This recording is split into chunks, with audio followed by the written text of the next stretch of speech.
code for the teams that are still in, just so it's not confusing. A code? What do you mean a code? Yeah, like a snap before you start. What? That is way too much. We can't handle that. You snap all the time. What are you saying? What do you mean? You can't handle the snap? Okay, that is enough. Okay, is anybody else freezing? No, we're good. Green Bay, put the snowball down. I have important things to say. Hey, what's up, guys? How's it going? What is behind? I don't know. It's been following me and it won't go away. Oh, that's that network, right? Wow, that's a clear picture. You must have had to put a lot of foil on those antennas. How old are you? Super Bowl 2021, baby. Woo! That's who we're playing. I'm not worried. Buffalo, leave the tables. Okay, I need to talk to Devontae. Oh, our Devontae? What are you doing? No, our Devontae. Will you get off the... Can't believe we won. No, I can. I can believe it. Is Ohio State covering their screen? If they are, they're doing a terrible job. Yeah, that's terrible coverage. All right, that's it. This is not the draft. If you're in college, get out of the... This went way over my head. I have no idea what's going on. Well, that is the musings of the incredibly talented and creative Annie Agar. And look, there she is. She's out of the Zoom going into the task force. Annie, it's so great to see you. Congratulations on everything. But I'm just excited to talk to you. And we were just talking a little bit off air before we started. You're what we need right now. And I hope you know that. I think you do, because you're having a moment. You're definitely having a moment, and it's going to be continuing, in my opinion. But we really needed what you've done, and we're going to get into all that. But just congrats on everything, and I really appreciate you coming on tonight. Oh, thank you. Of course. Thanks for having me. I've been looking forward to it for a little bit. So yes, I said I've had some, I've had some big guests on this show, and I don't know if there's been people more excited to see you on tonight and hear from you. And I just wanted to start at the beginning before we get into anything. You've been a sports fan your whole life. I know you're a Grand Valley State Laker. Go Lakers. Go Lakers. And you grew up in Rockford. Let everyone know where I'm bad with directions, but I looked at I know where Rockford is. Let everyone know where Rockford is. I mean, I could do the whole hand thing where it's, the Michigan thing. No, it's just north of Grand. So it's on the west side, the opposite side of Detroit, but just north of Grand Rapids, which is the bigger city next to us. So yeah, so you grew up in Rockford, and you sports family. Your dad, Jeff, a minor league pitcher of the Tigers organization. I know your brother, John, will get into a very special part of something you were involved on ESPN with in a little while. But kind of take me back to when you were a kid. I know since you were 10, you said you wanted to be on ESPN. You're like me in my basement with my Star Studio pretending I was a DJ to Michael Jackson Thriller. You knew early too. What was that like? Yeah, so kind of like that. My brother and I grew up, we turned the volume down on the TV when football games were on, and he would do color, I do play-by-play. And that's just how I grew up. We sit around the dinner table and talk about what games were on that weekend. And it was kind of a camaraderie that my family had, and that's what I grew up loving. And, all the distractions, kind of like you mentioned at the start of this, that went on in the world, we always had sports. And so we could have had a really bad day. We get home, we talk about sports, and it kind of just goes away. So I think that's kind of where it came from. I had this love for it because it made me feel so happy and connect to my family. So I knew at a really young age I wanted to get into it. It was this thing that I thought maybe I'd play, and that's my way of getting into that world. Can't go pro in softball. Learned that really quickly. So hey, listen, I thought I was going to be an NFL quarterback until I was 15. I should have known that when I was 6. Hey, at least our parents didn't tell us to quit on our dreams. So yeah, it just kind of started that way. And I learned really quickly, like I said, I couldn't play. So I thought, well, the next best thing is to be able to connect fans to the sports that they love, which is what all the ESPN commentators, all the, sideline reporters did for me. So I thought, well, I would like to be that for other people and other kids growing up. So the idea kind of came that way. And I just wanted to get into this world of sports broadcasting. Well, and boy, have you. And let's, we'll kind of fast forward a little bit to when the pandemic first started. I know you've done a lot of freelance stuff for Wood TV, and you did. Yep. I was watching I got your reel up. We're going to play that in a minute. Okay. Really good stuff from, doing different, sideline things that you did. And obviously you had that presence early on, but you were getting bored. And I know that, we all kind of miss sports. I was watching and betting on marble racing. That's how bad things were. That's extreme. That was definitely extreme. But, watching Russian 3-on-3 volleyball was stupid. So we all lacked that, and I just a little that I've known you, you easily become one of my favorite people in sports media because of just the way you handle all this. But we obviously have that connection where we love sports, and like you said, it's a unifying thing. You missed it, and just take me through what came. I know I've read some stuff where you said you were just bored, and you came up with the idea for these Zoom calls. Take me through how that happened, because I want to get into your process in a second, because it's incredible how well these are put together, and you do it all yourself. I'm a one-man band on the task force. You're a one-man girl on on all these Zoom calls. It's incredible. Bring me up to that point and kind of the genesis of that. Yeah, so I was working with Wood. It was a great situation. We were peak basketball, getting ready for football. I think spring games were coming up, and it just shut down. And I remember the day it happened. I was at the gym and I just started crying because I was watching Sports Center, and all the ESPN people were sad, and we were talking about how we'd missed March Madness, and it was just everything was sad. And then I turned the table and I thought, well, now would be the most exciting time because we'd be talking about Big Ten football and spring games, and who's going to be their starting quarterback, and I missed that so much. And so it was kind of a personal thing for me because I didn't think it would take off the way that it has, and I'm so blessed it has. But I did it because I love that Big Ten, and I started with the Big Ten videos, but I love that Big Ten rivalry. And growing up in Michigan State territory, I'm so used to it. So the idea kind of came from there, and I saw really quickly how it connected everybody, and everybody was going through the same thing, which was it was like a hug. It was like a virtual hug for me, because then I realized I'm not the only one missing Big Ten football. Yes. Everybody else is. And so being able to give that to other people and seeing them connect with it was kind of how it all took off. And then I realized we could continue on with the NFL, and it just grew from there. So when you did the first one, all right, just because I've had a lot of people, just friends of mine that are fans of yours, ask me, how does she do it? Is she editing? Obviously, you're editing all your stuff together. How do you put them together? Because they really are, Annie, I think you know this because, as I said, you're having a moment and you deserve it. They're flawed and they're hilarious. And you've got Desmond Howard and Kirk Herbstreit and David Pollock retweeting you. And this is the little Annie's dream. What do you do to put these together? Because they really are incredible. Thank you very much. It's a great question. So it's a process, and I say jokingly, my homework is watching all the games, which is so horrible, sitting on the couch all hours of the day. But yeah, so I watch the games, and I kind of get a feel based off what people are tweeting about and kind of the jokes that I feel like need to be made and are safe to make, and people actually enjoy them. So I kind of get an idea that way. And then the day that I shoot the video, I honestly, people are like, oh, you must write the whole script out. And I don't, because at the end of the day, it's a Zoom call, and I want people, meaning myself, oh my gosh, to interact from each other. And sometimes I'll find myself talking to myself as the characters, and I'm like, oh my God, this is bad. I need to stop, because I do have those different character personalities. So it just kind of comes together, and I shoot it on TikTok because you can see the video instantly once you shoot it. And that's how I edit it, because then I get a real reaction from the next character that I'm being, or the next NFL team. So yeah, it's a fun process, and it takes me a long time because I want to make sure I get the attitude right or the emotion right.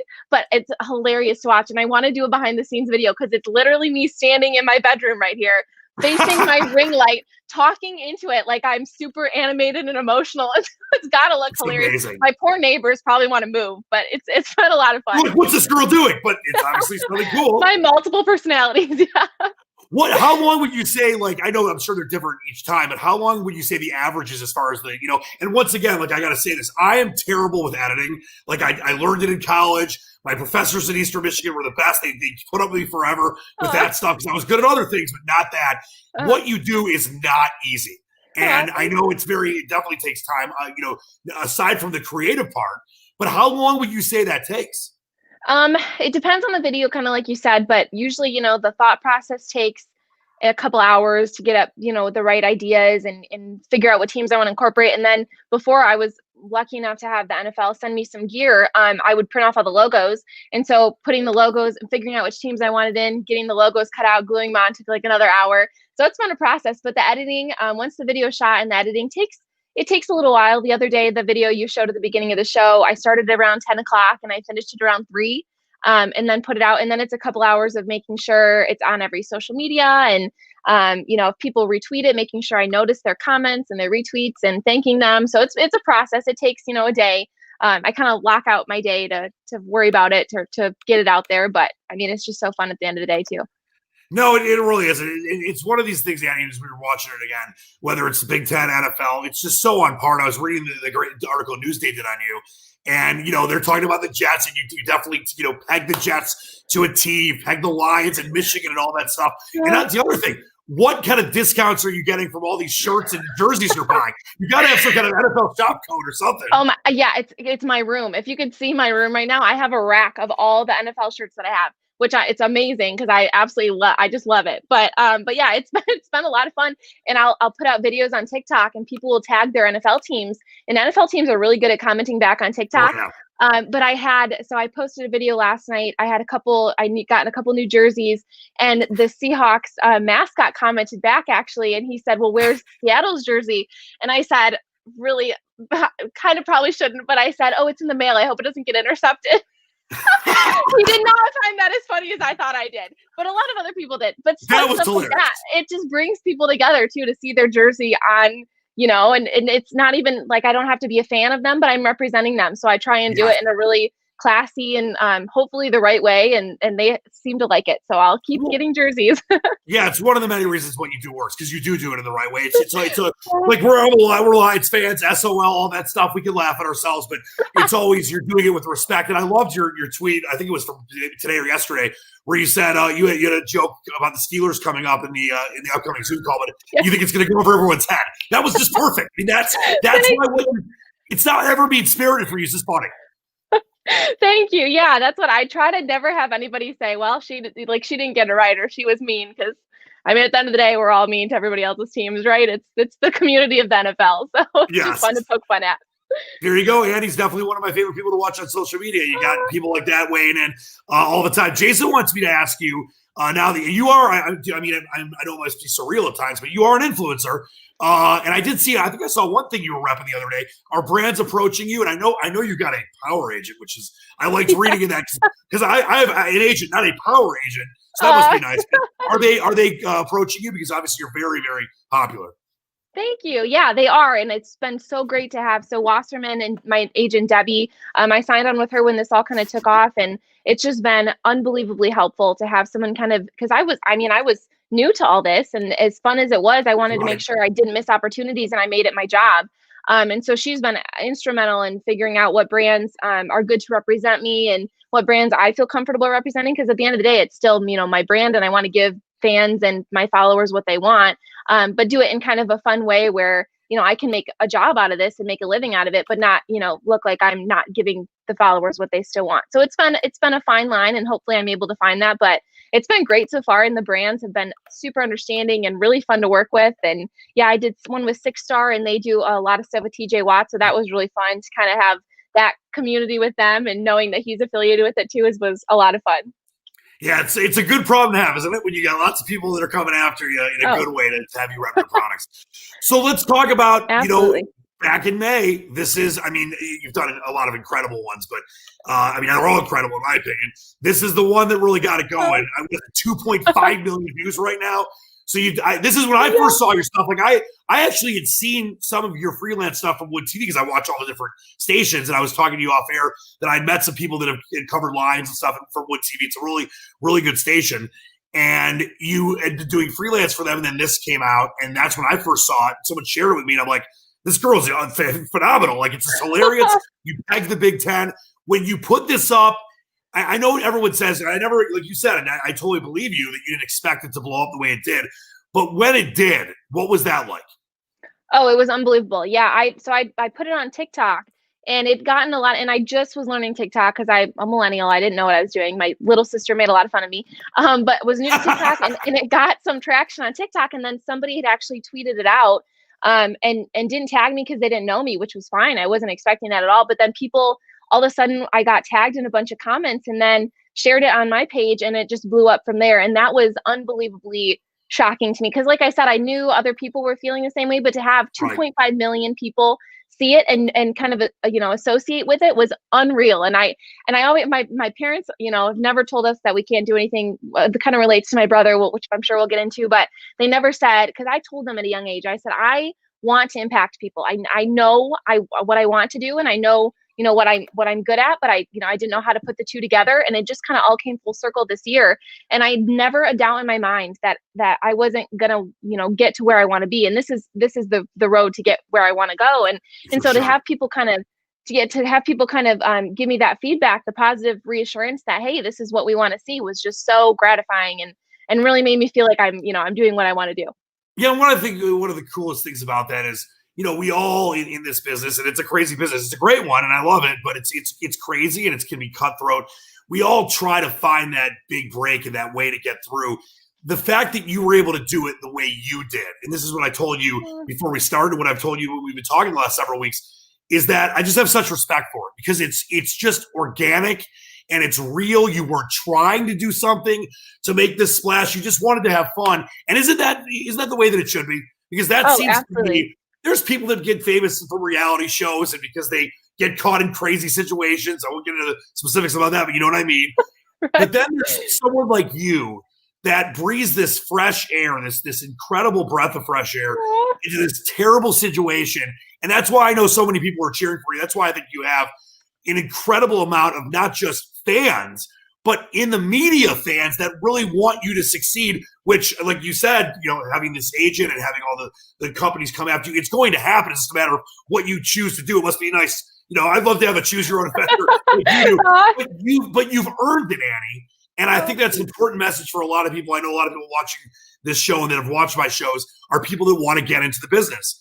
Mm-hmm. And I think that's what I kind of wanted to lead into giving you a chance to tell them. And I know you're still relatively new in this, but you know what it takes. And you obviously have been so creative and worked so hard to get to where you're going. What would you tell people that want to be the next Annie Agar? And that's a thing. That really is a thing.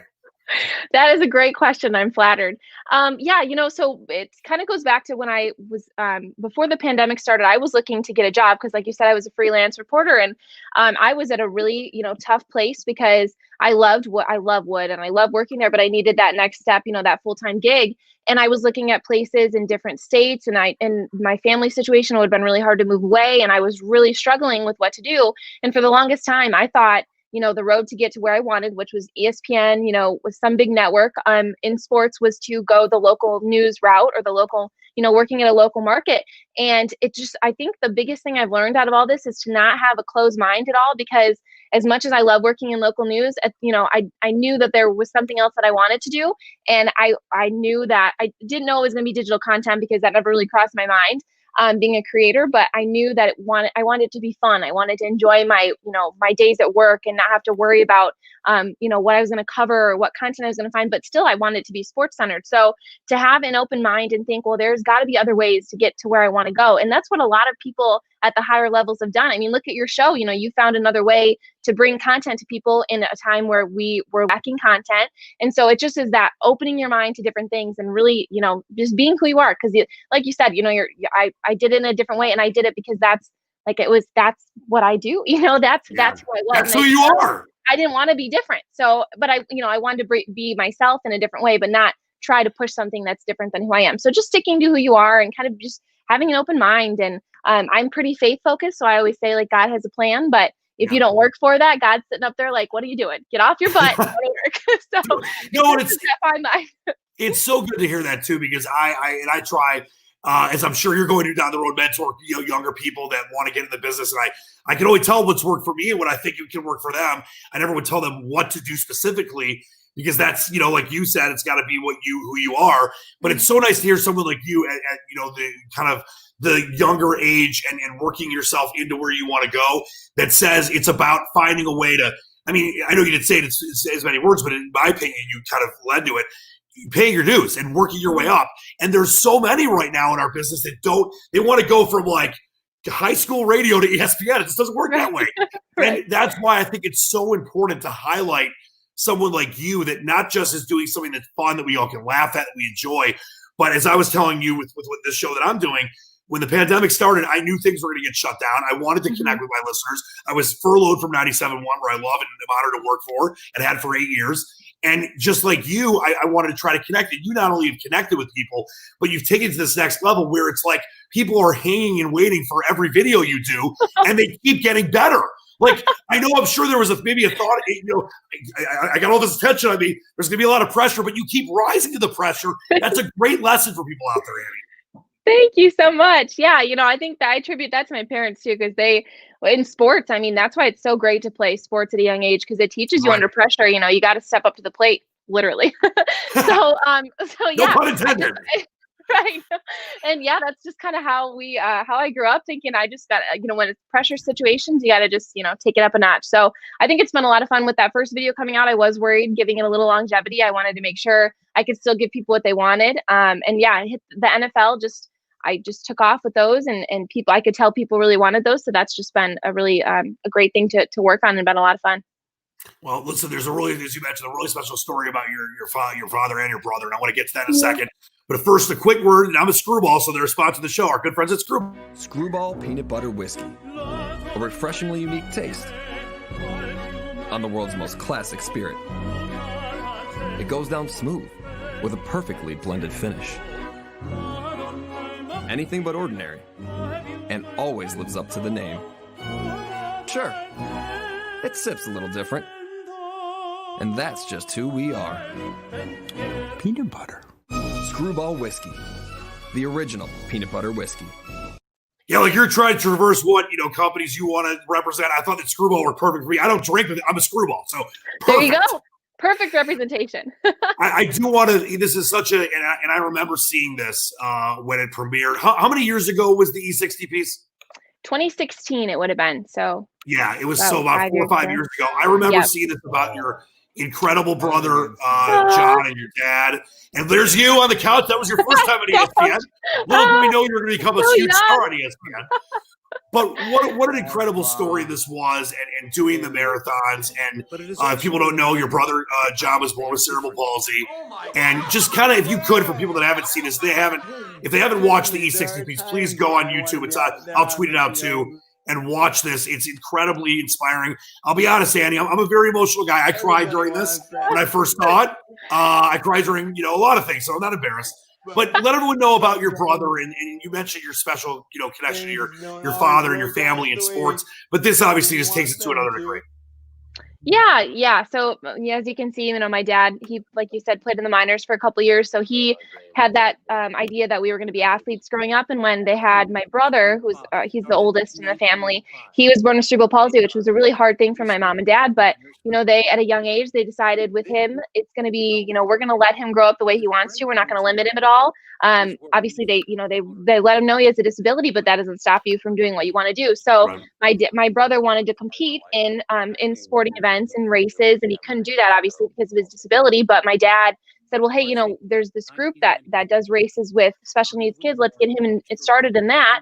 And then Johnny had finished a race one day and looked at dad and said, hey, it'd be really fun if we could do that together.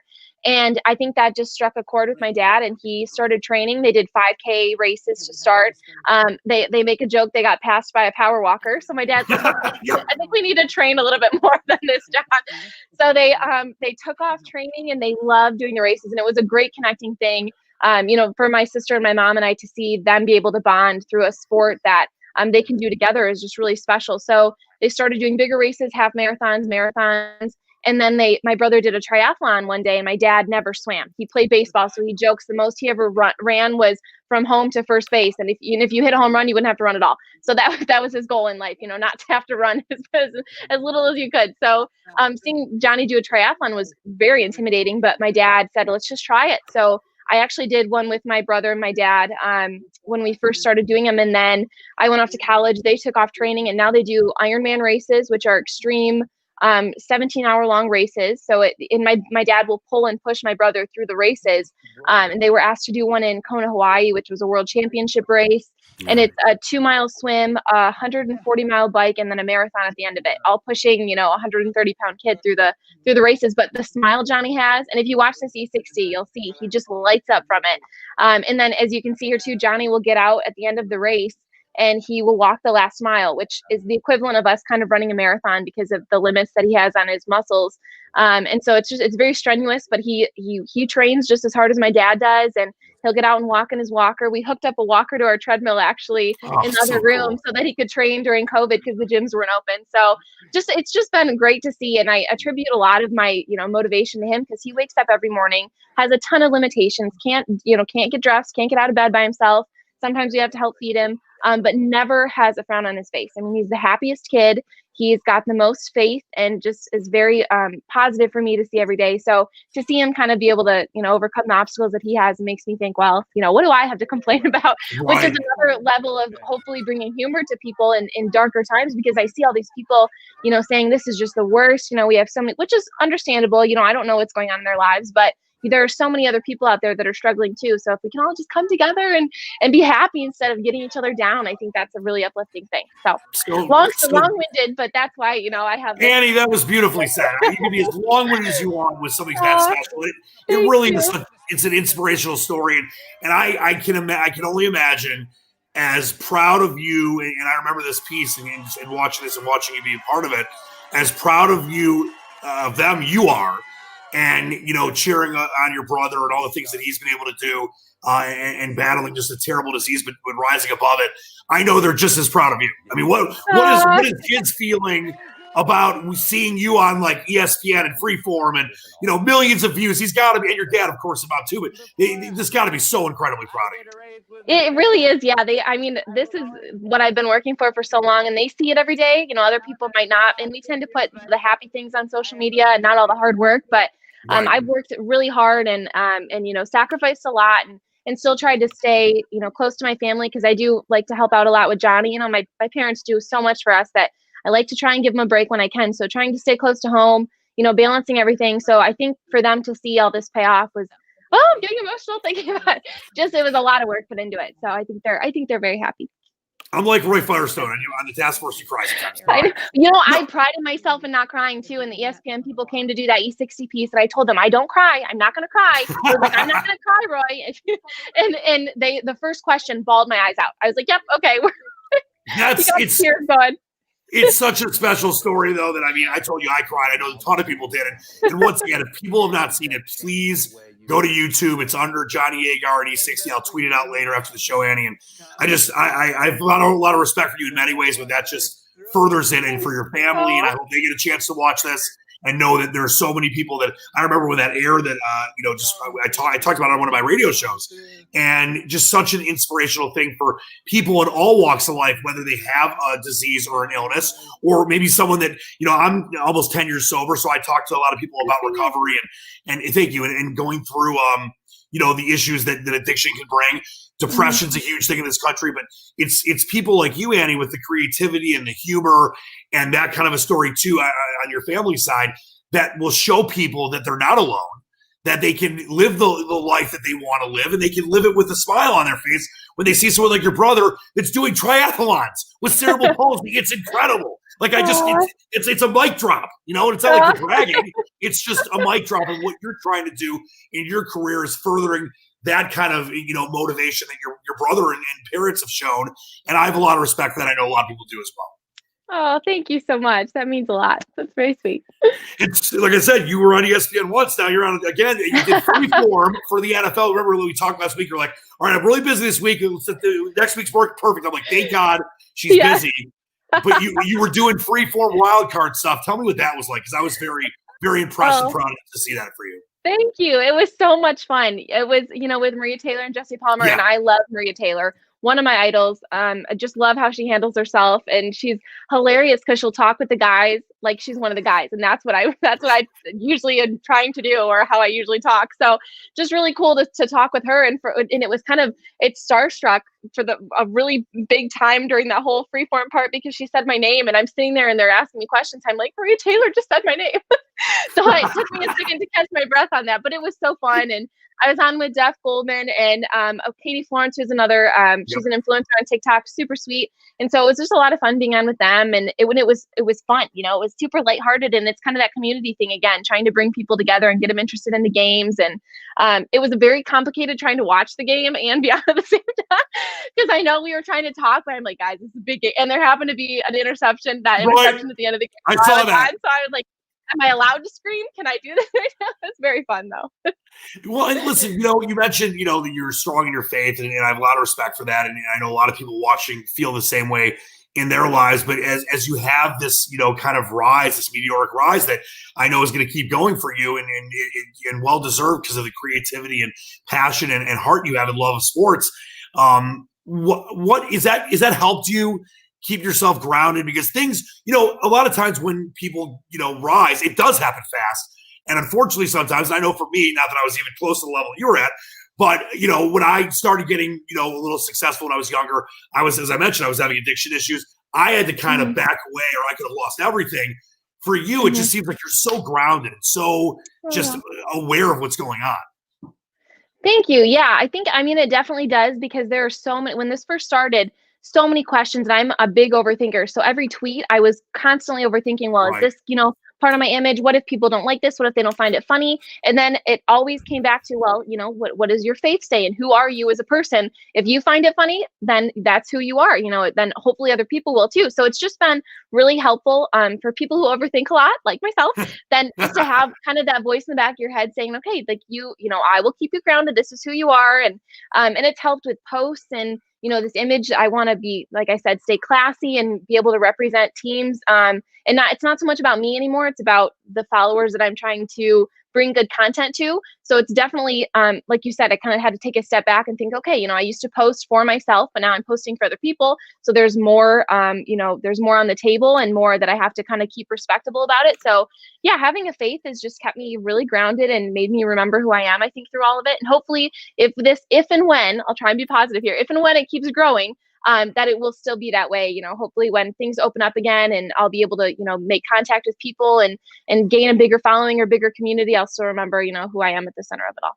Annie, there's no if. There's just one. There's no if. Let's be honest. But you deserve it. It's, like I said, it's so good to see it because we need people like you. And there's a lot of people that are great that do very creative things and really help people, kind of have that 10 or 20 or whatever minutes a day in this crazy world we're living in right now to get away from the nonsense. But as I've said throughout, and I know that there's so many people that I talk to off here that we're so excited to see you tonight on the show, people like you deserve this, and you just keep doing what you're doing. And that's the big question. I know there might be some non-disclosure forms you're going to sign. What is next? Because I know a lot of people are asking me, please ask her what is going to happen next. And I know you might not know right now, but what is kind of the goal for you? What would be the dream? Like for me, the dream job, which is probably never going to happen, but I guess never say never, is calling a Super Bowl. But I've had my moments. I've been on SportsCenter. I've been lucky to have some nice moments. But it just looks like your rise is going to be at a very high perch at some point. What's the goal? Oh, thank you. Yeah. So, I said at the beginning of all this, my goal, like I think I told you at the beginning of this interview, my goal was to being a connecting factor for the athletes and the fans. So now that I have a good repertoire with the fans, I feel like I can, they know that I can represent their team properly. I want to build that with athletes. And obviously it's very difficult now with COVID going on and not being able to be in the locker rooms and be, on the field and all that. So my goal at the end of this, and hopefully it ends soon, is to get back out there and be able to build up a reputation with the athletes and with the teams, and then be able to connect those two. So I think, something fun would be to be able to still bring that humor to things and be able to give people content and videos, but to be able to do it, more in the scenes of things and on the sideline instead of just my childhood bedroom. Yeah, well, listen, like I said earlier, it looks like a very fancy spa. So whoever did your bedroom, it's great.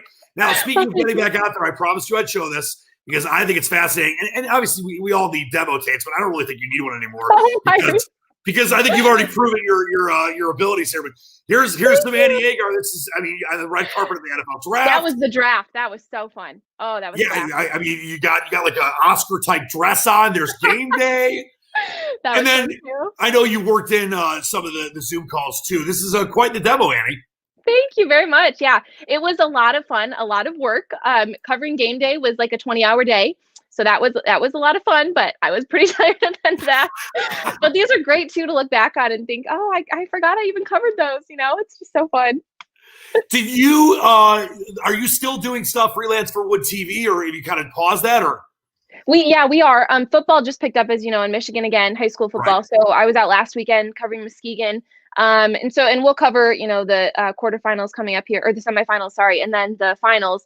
But other than that, and hopefully basketball season, and volleyball, I think is going on right now too. So I have been doing some stuff with them, but it's always on a if needed basis because we're trying to limit, the amount of people that we come into contact with and they're out shooting and stuff like that. So I'm definitely, I love them so much and they've given me so many opportunities that they're, I try to still make them a priority, obviously, as much as I can, but still, trying to work on what I'm doing as well. Let me make sure I get the right tagline. I know it's Wood TV, but it's 24/7 News 8. Is that what it is? 24/7? Yeah, 20. Yeah, we always say Wood TV 8. Because I heard you say it in your face. I work 24/7. So. You do work 24/7. But that's pretty accurate. All right. Well, I got a couple more things for you, and I can't thank you enough for your time. And I've been really excited about this because, like I said, it's people like you that are the reason that I do what I do, because we love what we do. And I know there's people out there, like when I do my radio shows, that think I'm a wacko, and that's fine. But there's people that appreciate, and I'm grateful for those that do, appreciate what I do. But to see someone like you, I can see just the comments. Like, we all get wacky comments. There really are very few that I've ever seen. Like, it's all positive with you. It should be that way. And that, I hope that makes you feel good, because you deserve that. Thank you. Yeah. I was kind of worried sometimes with people commenting, and it's so easy for people to comment behind a screen, and that just kind of hurts to see. But, Sure. I know the work I put into it, and I'm proud of it. And that's the faith thing too. I'm proud of what I put out at the end of the day. And the positive feedback is just so overwhelming that it almost, negates any kind of negative comments. And it just is, it's so nice to see. And I can rely on certain people to comment back and just totally make my day. So I really appreciate everybody that does that. Yeah, no, listen, I'm a Michigan Slap a Lion sycophant, so like people can make fun of that about me, but like, there's really nothing they can do. I can't imagine anybody would have anything. How could they say any bad about you? Come on, it's ridiculous. So if they're doing that, they're as trolls. We all have them. It's stupid, but there's very few. All right, I got a little rapid fire for you. I thought we could have some fun with this quickly. All right, all time. I know it's a tough one because there's probably many, but your all time favorite athlete. Oh gosh. All-time favorite. I saw you retweet Joey Larkin as the captain. I don't know if that was it. Yes, I know. I love Johnny Bench. I grew up. Yeah. I mean, I said that at the beginning before we got on too, but he just was my catching idol growing up. I played softball in high school and wanted to play in college too. So, and I wore his number 5. So him, or I have to say Aaron Rodgers, because I'm a Packers fan. And I love Aaron Rodgers. I still love you, but you've got a couple pack. No, I'm just kidding. Aaron Rodgers, and Brady said this before, that if he played for the Patriots, he'd probably have 10 Super Bowls. Mm-hmm. I think Aaron Rodgers is probably, and all due respect to Peyton Manning's there too, and maybe John Elway and some others, as far as the position of quarterback, not like winning and not the Super Bowls, but the position of quarterbacking, he is probably the best ever. Mm-hmm. Yeah, just it's the leadership and skill, and I don't know. And people say a lot of negative things about him as a person. I don't know him personally, obviously, so I just go off of what I know, and just his skill. I just love the way that he plays the game. So, all right, here's someone that's really appreciating your TikToks and everything else with a smiley face. I love it. Now, by the way, Packers fan Rockford, what's going? Why are you?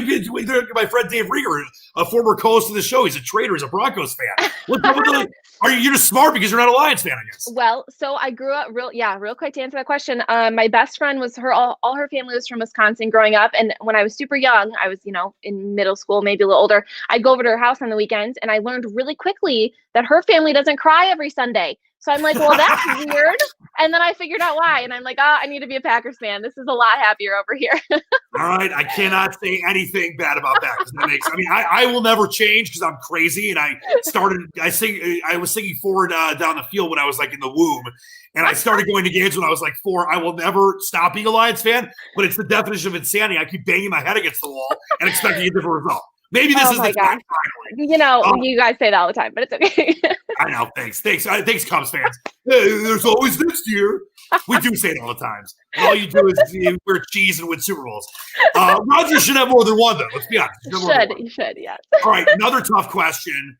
If you could only listen, I'll do the cheesier on an island thing, but you can only listen to one artist or band. Who is it? Oh my gosh. Ooh, I'm a big country music fan, so I love Morgan Wallen or Luke Combs right now. Those are probably my 2 favorite. Morgan Wallen's actually really good. Really good. Oh my gosh, I've been listening to his new album on repeat. It's really bad. Yeah, it is. Listen, I'm not a huge country fan. Even I've listened to it.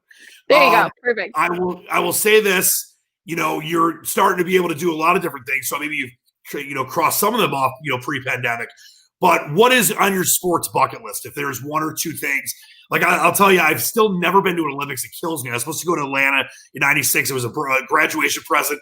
Back then, the internet was in its infancy, so my dad sent me my school in California. I was in boarding school. He sent me the ticket form, and I filled out, opening ceremonies, gold medal basketball game. I had $1,700 worth of tickets. He's like, that's too much. So he sent it back in. He canceled it. Never got to go. But that's probably that and Wimbledon are ones for you. What would be on your sports bucket list?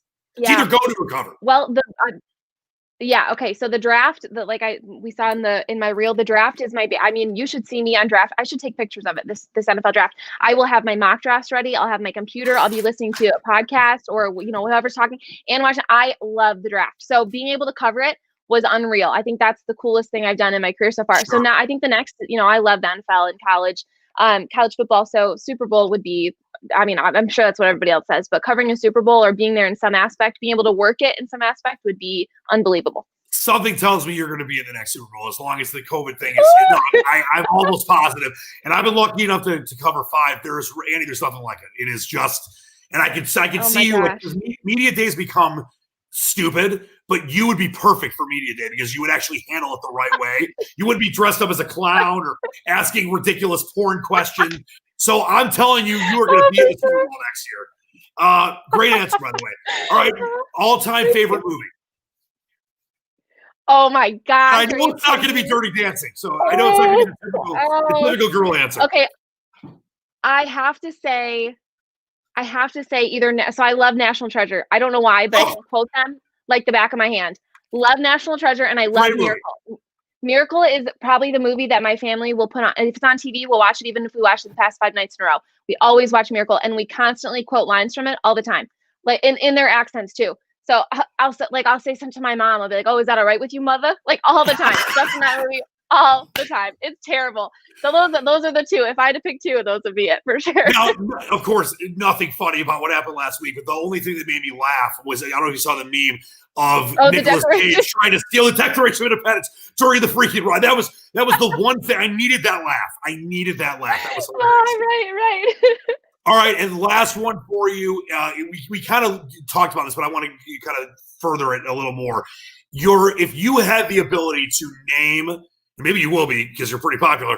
If you could name your dream job, 10-year-old Annie Agar, like I was in the basement with the Star Studio. You mentioned you were, turning the game down and calling it. What is that ultimate dream job that maybe you'll be doing in 5-10 years, whatever it is? That is a great question. I love like Sports Nation was the show I grew up on. Thank God they just brought it back. But it was the show I grew up on, and I loved it because it had a spin to everything, but it was light and it was funny, and it kind of made you think a little bit. And there was analysts in there, and they talked about games and everything, but it was the fun side of it. And I remember the days with Colin Cowherd and Michelle Beadle. I mean, that's who I grew up on, so that was always the job I wanted. And it's kind of funny to look back at that because it was the comedy side of sports.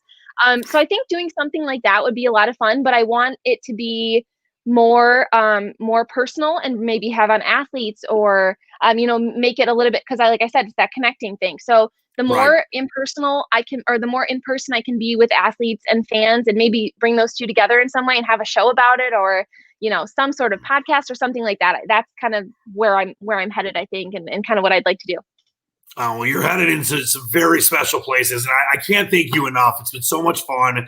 I just couldn't be happier for you. It's so nice, Annie, just like I said, to see someone that, and we share that special passion for sports, but like you do it the right way. You make people laugh. It's been a just tremendously heart-wrenching year in so many ways. And you've really, I know, especially people that I know personally, have brightened their days and brightened their weeks. And I couldn't be happier for success. And I want it to keep going. And we'll do this again. And I just want the best for you. And we're lucky to have people like you in this business. We really are. Thank you so much. This has been one of the best interviews. It's like we're old friends just talking, It was so great. I really appreciate it. So thanks for having me on. It's my pleasure. You made it happen. And you can see Annie's stuff right there. Twitter, Annie Agar. Insta, TikTok. I can't believe I said Insta. 43. Annie Agar 5. Anything else? Give people any other ways they can connect with you, because I want to get as many people towards what you're doing as I can. Yeah, the main one, Facebook is just Annie Agar, but the main accounts are usually Twitter and TikTok. I try and keep everybody pretty up to date with. So if you guys follow me on that would be great. All right, that is we're done from the Annie from the spa. You're going to take down the spa now and do some more videos. Now, Annie, thank you so much. Can't wait to talk to you again soon. Nothing but continued success. And for the task force, for Annie Agar, I'm Dan Leach. Thanks so much for watching. Keep spreading love, wear a mask, and be good to each other. We need it right now.